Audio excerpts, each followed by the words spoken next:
Good morning, everyone. Having a pretty decent day. But I want to go into a little deeper from the video I just made earlier today on my investment strategy. And I'm going to give you 3 reasons that I think you guys should consider and then try to start investing in yourself.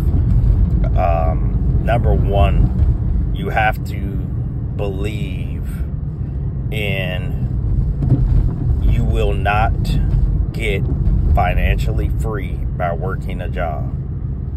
I'm going to say that again. You are not going to be financially free by working a job. So when you get past that, and I don't care what the job is, so I'll put it this way. Unless you enjoy what you do, unless you enjoy, the job you go to, you will always work. And I don't care what salary you get, you will always work. So even if you, let's say you make $500,000 a year, you will continuously have to work to make that $500,000 a year. When you start getting money to work for you is when you will become free. Only when you get money to work for you will you become free. Now, if you like to work, that's fine. I'm not talking about that. I don't. Okay, this is my personal opinion. This is my personal journey. I do not. So, to me, time freedom is everything. So, if there's things that I can do to get time freedom, that's what I'm going to do. So, that's number 1. You got to start on a basis of something. You got to believe that, hey, no matter what skill set I get, no matter how far I get in the company, by working, I will always have to work. That's, okay, that's in stone. So, number 2. What's the next step? Next, you have to have a way to make extra. To make more than enough so that you have something to invest. If you've been watching my channel, if you've been watching my channel, you should be able to see tenets of where you can make extra. I'm showing you $200, $300 a day. Now, I'm a little different because I have a family of 5. It's harder on me because I have a family. But if you're out there and you're doing this as a side hustle, or you're doing it alone, or you have a full-time job and you're doing this, I'm showing you how you can make extra money on, let's just say if you're not doing this full-time, you're doing it just Saturday and Sunday. Well, Saturday I did $300. So if you give a little sacrifice and you come out here, you can make some extra cash. I'm showing you, you can say, okay, you know what, for a month, I'm going to go out 4 Saturdays. I won't even do Sundays. I'll take that full day off if you're working Monday through Friday. Okay. And 4 Saturdays, that means you get 1,200 based on what I'm doing. What I'm showing you that couldn't be done. That's 1,200 that you can say, well, you know what? I'm going to just use that to invest. So that's number 2. You got to have money to invest. And then the third thing you need to do is find an undervalued asset. Whatever it is. Now, for me, it's going to be the crypto space. I believe that is an undervalued asset class.